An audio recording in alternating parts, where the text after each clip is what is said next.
అతడే ఒక సైన్యం. రేవంత్ రెడ్డి పేరే ఒక ధైర్యం.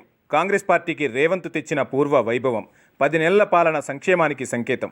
పార్టీ అధ్యక్షుడిగా పట్టువదలని విక్రమార్కుడు. ఒంటి చేత్తో కాంగ్రెస్ను గెలిపించిన విజయుడు. అధిష్టానం మెచ్చిన నాయకుడు. ప్రజల మన్ననలు పొందిన జననాయకుడు. తెలంగాణ ఇచ్చిన కాంగ్రెస్ను గెలిపించిన విజేత. ప్రజల మనసు గెలుచుకున్న జననేత. కాంగ్రెస్ను ముందుండి నడిపిన అధినేత. ప్రజామోదంతో పాలన సాగిస్తున్న ప్రజానేత. రేవంత్ పాలన ప్రజాహితం. అన్ని వర్గాల అభ్యున్నతే లక్ష్యం. పేదల కళ్లల్లో నిండుతున్న ఆనందం. 6 గ్యారంటీల అమలు ఒక సంచలనం. రైతు రుణమాఫీ ఒక చారిత్రాత్మకం. 10 నెలల పాలన ప్రజా ఆమోదం. అన్ని వర్గాల ఆశయాలు అమలులో సరికొత్త నిర్వచనం. నిజంగానే ముఖ్యమంత్రి రేవంత్ రెడ్డి అతడే ఒక సైన్యమని చెప్పడంలో ఎలాంటి సందేహం లేదు. ఆయన రాజకీయ జీవితం ముందుగాని వెనకగాని ఎవరూ లేరు. ఆయన్ను ఎవరూ నడిపించలేదు. ఆయనకు ఆయనగా రాజకీయ అడుగులు నేర్చుకున్నారు. రాజకీయంగా ఒక్కో మెట్టు ఎదుగుతూ వచ్చారు. అటు అదృష్టాన్ని ఇటు కష్టాన్ని రెండూ నమ్ముకొని ముందడుగు వేశారు. అందరికీ సాధ్యం కాని దాన్ని తను సుసాధ్యం చేసుకున్నారు. ఎందుకంటే రాష్ట్రంలో ముఖ్యమంత్రి పదవి అందరికీ దక్కేది కాదు. చాలా కొద్ది మందికి మాత్రమే వచ్చే అవకాశం. ఆ అవకాశాన్ని చిన్న వయసులో అందుకోవడం అంటే మాటలు కాదు. ఆ స్థాయికి రావడం అంటే మామూలు వ్యక్తులకు సాధ్యం పడదు. అందుకు ఆయన పడిన శ్రమ అంతా ఇంతా కాదు. మిడ్జల్ మండలం నుంచి మొదటిసారి ఆయన జెడ్పీటీసీ కావడమే ఆయన లక్ష్య నిర్దేశనకు మార్గం పడింది. సహజంగా ఊరి సర్పంచ్ కావడమే చాలామందికి గగనం. పార్టీ పేరు మీదనో కుటుంబ నేపథ్యం వల్లనో గ్రామాల్లో అవకాశాలు వస్తాయి. అది దాటి మండల స్థాయికి రావాలంటే ఎంతో కష్టపడాలి. అలాంటిది జెడ్పీటీసీ పదవి రావాలంటే అటు పార్టీలోనూ బలమైన నాయకుడై ఉండాలి. కనీసం ఓ 40 గ్రామాలకు పరిచయం ఉన్న నాయకుడు కావాలి. ఆయా ప్రజలకు బాగా సుపరిచితమైన నాయకుడిగా సేవలందించిన చరిత్ర కావాలి. రాజకీయ పార్టీల అభ్యర్థులుగా ఎన్నికల బరిలో నిలిచి గెలవడం ఎంతో కష్టం. అలాంటిది ముఖ్యమంత్రి రేవంత్ రెడ్డి ఇండిపెండెంట్గా పోటీ చేసి గెలిచారు. ఇక అప్పటి నుంచి రాజకీయాల్లో ఆయన వెనుదిరిగి చూసుకునే అవకాశం రాలేదు. అలా జెడ్పీటీసీ సభ్యుడు అయ్యారో లేదో ఆ వెంటనే వచ్చిన ఎమ్మెల్సీ ఎన్నికల్లో ఇండిపెండెంట్గా నిలబడి గెలవడం అన్నది అంత సులువైన పని కాదు. కానీ అలాంటి విజయాలు ఒక్క రేవంత్ రెడ్డికి మాత్రమే సాధ్యమైంది. అందుకే ఆయన అందరినీ దాటుకుంటూ ముందుకొచ్చి ముఖ్యమంత్రి అయ్యారు. ఎమ్మెల్సీగా 2 సంవత్సరాలు పూర్తి ఎమ్మెల్యే అయ్యారు. ఇలా తన రాజకీయ జీవితంలో ఏ ఒక్కరోజు వృధా కాలేదు. ఏ ఒక్కసారి పదవి లేకుండా ఉండలేదు. అలా 2 సార్లు ఎమ్మెల్యే అయిన రేవంత్ రెడ్డి 2014 ఎన్నికల్లో తెలుగుదేశం పార్టీ తరఫున గెలిచారంటే ఆయనపై ప్రజలకు ఉన్న నమ్మకం ఎలాంటిదో అర్థం చేసుకోవచ్చు. అంతేకాదు, తెలంగాణ ఉద్యమ సమయంలో రేవంత్ రెడ్డి మీద బీఆర్ఎస్ చేసిన ఆరోపణలు విమర్శలు అన్నీ ఇన్ని కావు. అయినా ప్రజలు ఆయన్ను గెలిపించారు.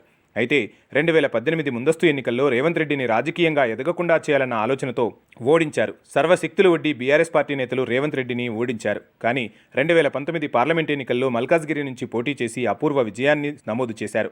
పార్లమెంటు సభ్యుడయ్యారు.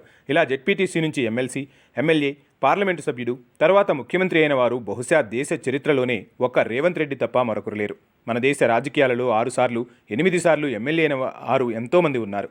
అలాంటి వారికి ఎవరికీ రాని అవకాశం రేవంత్ రెడ్డికి ఆషామాషిగా ముఖ్యమంత్రి పదవి రాలేదు. అందుకు ఆయన పడిన కఠోర శ్రమ మాటల్లో చెప్పలేనిది. 2007లో ఎమ్మెల్సీ అయినప్పుడు తొలిసారి మండలిలో అడుగుపెట్టిన వేళ పక్క సీట్లో కూర్చున్న మాజీ ఎమ్మెల్సీ ప్రొఫెసర్ నాగేశ్వర్ ఏ లక్ష్యంతో రాజకీయాల్లోకి వచ్చారు అని ప్రశ్నిస్తే ముఖ్యమంత్రి కావాలనుకుంటున్నా అని ఒక్క క్షణం కూడా ఆలోచించకుండా రేవంత్ రెడ్డి సమాధానం చెప్పారట. అప్పుడు రేవంత్ రెడ్డిలో కనిపించిన పట్టుదల తర్వాత అడుగడుగునా కనిపించాయని నాగేశ్వర్ ఇప్పటికీ గుర్తు చేస్తుంటారు. అందరివాడిగా ఎంతగా కలిసి ఉండాలని చూసినా రేవంత్ రెడ్డితో నాయకులు వివాదాలు సృష్టించే ప్రయత్నాలు అనేకం చేశారు. అయినా ఏనాడు రేవంత్ రెడ్డి వారిని పట్టించుకోలేదు. తన లక్ష్యం మీదనే గురిపెట్టుకుని ముందుకు సాగారు. తెలుగుదేశం పార్టీలో ఉన్నప్పుడు ఆంధ్రప్రదేశ్ ముఖ్యమంత్రి చంద్రబాబుతో రేవంత్ రెడ్డి సన్నిహితంగా ఉండడాన్ని అప్పట్లో చాలామంది నాయకులు జీర్ణించుకోలేకపోయారు. తెలంగాణ ఏర్పాటు తర్వాత తెలంగాణ తెలుగుదేశం పార్టీకి రేవంత్ రెడ్డిని అధ్యక్షుని చేయాలని చంద్రబాబు అనుకున్నారు. కానీ ఆయనను కాకుండా అప్పటి తెలుగుదేశం నాయకులు చాలామంది అడ్డుకున్నారు. చివరికి తెలుగుదేశం పార్టీలో వర్కింగ్ ప్రెసిడెంట్ అయ్యారు.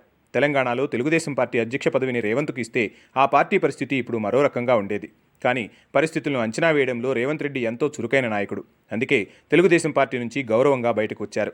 ఆ విషయం సాక్షాత్తు చంద్రబాబు చెప్పి మరీ పార్టీ నుంచి బయటకు వచ్చారు. ఇలా పార్టీ అధ్యక్షుడికి రాజీనామా పత్రం నేరుగా అందజేసి ఆ పార్టీని ఒక్క మాట కూడా అనకుండా బయటకు వచ్చిన నాయకులు ఎవరూ ఉండరు. కానీ ఆ సాంప్రదాయాన్ని కూడా రేవంత్ రెడ్డి తిరగరాశారు. తనకు నచ్చిన రూట్లోనే ఎంతో ధైర్యంగా వెళ్లారు. అయితే ఇండిపెండెంట్గా రాజకీయాలు చేసినప్పుడు కానీ తెలుగుదేశం పార్టీలో ఉన్నప్పుడైనా ఏనాడు ఇబ్బందులు ఎదుర్కొని రేవంత్ రెడ్డి కాంగ్రెస్లో ఎదురైన అనుభవాలు కూడా ఆయన లక్ష్య సాధనకు మరింత పదును పెట్టేలా చేశాయి. అసలు రేవంత్ రెడ్డి ముఖ్యమంత్రి అవుతానంటూ ఉమ్మడి రాష్ట్ర మండలి సభలో అన్నప్పుడు ఎవరైనా నవ్వుకునే సందర్భమే. ఎందుకంటే ఉమ్మడి రాష్ట్రంలో తెలుగుదేశం పార్టీలో చంద్రబాబు కుటుంబం మినహా మరొకరు సీఎం కావడం అసాధ్యం. అలాగే అప్పటి పరిస్థితుల దృష్ట్యా ఉమ్మడి రాష్ట్రం ఇంకా కొనసాగి ఉంటే కాంగ్రెస్లో చేరిన రేవంత్ రెడ్డి ముఖ్యమంత్రి అయ్యేవారు కాదు. కానీ ఏ ముహూర్తాన రేవంత్ రెడ్డి ఆ మాట అన్నారో అప్పుడే తదాస్తు దేవతలు దీవించినట్టున్నారు. కాకపోతే ఆయన రాజకీయంగా ఎన్నో కష్టనష్టాలను ఎదుర్కొన్నారు. ఒకవేళ రేవంత్ రెడ్డి కాకతాళీయంగా చెప్పినా తెలంగాణ రాష్ట్రం వస్తుందని ఎవరికీ నమ్మకం లేదు. తెలంగాణ ఉద్యమాలు అప్పటికీ అనేకం జరిగాయి. అప్పటికీ తెలంగాణ ఉద్యమం పెద్దగా ఊపందుకున్నది లేదు. అయినా తన జీవిత లక్ష్యాన్ని ఎంచుకొని రాజకీయంగా తనకు తాను పరీక్ష పెట్టుకున్నారు. అంతర్గత ప్రజాస్వామ్యం ఎక్కువగా ఉండే పార్టీలో చేరడమే వర్కింగ్ ప్రెసిడెంట్ పదవితో అడుగుపెట్టారు. ఆ తర్వాత అందరినీ పక్కకు నెట్టి పీసీసీ అధ్యక్షుడయ్యారు. ఎంతోమంది సీనియర్లు ఉన్నప్పటికీ రేవంత్ రెడ్డి ముఖ్యమంత్రి అయ్యారు అంటే ఆయన కాలాన్ని నమ్ముకున్నారు, తన కష్టాన్ని నమ్ముకున్నారు, తన నాయకత్వం మీద తనపై తనకు అచంచల విశ్వాసాన్ని పెంచుకున్నారు. ఎంతటి వారితోనైనా పోరాటం చేసే శక్తిని కూడగట్టుకున్నారు. ఎవరికీ బెదరలేదు, అదరలేదు. ఎవరినీ అదిరించాలని చూసినా అదరలేదు. ఆఖరుకు కేసులు నమోదు చేసి జైలు పాలు చేసినా వెనకడుగు వేయలేదు. మొక్కవోని ధైర్యంతో ఆయన సాగిన విధానం రేపటి భవిష్యత్తు రాజకీయ తరానికి ఆదర్శం. పీసీసీ అధ్యక్షుడిగా ఎన్ని ఒడిదుడుకులు ఎదురైనా వాటిని చిరునవ్వుతో ఎదుర్కొన్నారు. తనను వ్యతిరేకించే నాయకులందరినీ కలిశారు. వారి ఆశీస్సులు తీసుకున్నాడు. అందరినీ కలుపుకుపోతూ పార్టీకి నాయకత్వం వహించాడు. పార్టీపై పూర్తి ఆధిపత్యం సాధించాడు. అసెంబ్లీ ఎన్నికల్లో మెజార్టీ స్థానాలు అధిష్టానానికి స్పష్టతనిచ్చి భరోసా కల్పించి టికెట్లు ఇచ్చేలా చేశాడు. అందరినీ గెలిపించుకున్నాడు. పార్టీని 10 ఏళ్ల తర్వాత అధికారంలోకి తెచ్చిన నాయకుడిగా అధిష్టాన ఆశీస్సులతో ముఖ్యమంత్రి కాగలిగారు. ఎన్నికల ఫలితాల తర్వాత కూడా ఆయన్ను ముఖ్యమంత్రి కాకుండా 3 రోజుల పాటు పార్టీలో హైడ్రామా బాగానే సాగింది. అధిష్టానం ఎవరి మాట వినలేదు. రేవంత్ను పక్కకు పెట్టలేదు. రేవంత్ రెడ్డి ముఖ్యమంత్రి. ఎవరు అవునన్నా ఎవరు కాదన్నా ఇదే ఫైనల్ అని అధిష్టానం తేల్చి చెప్పింది. రేవంత్ రెడ్డి అంకితభావాన్ని గుర్తించి ముఖ్యమంత్రిని చేసింది.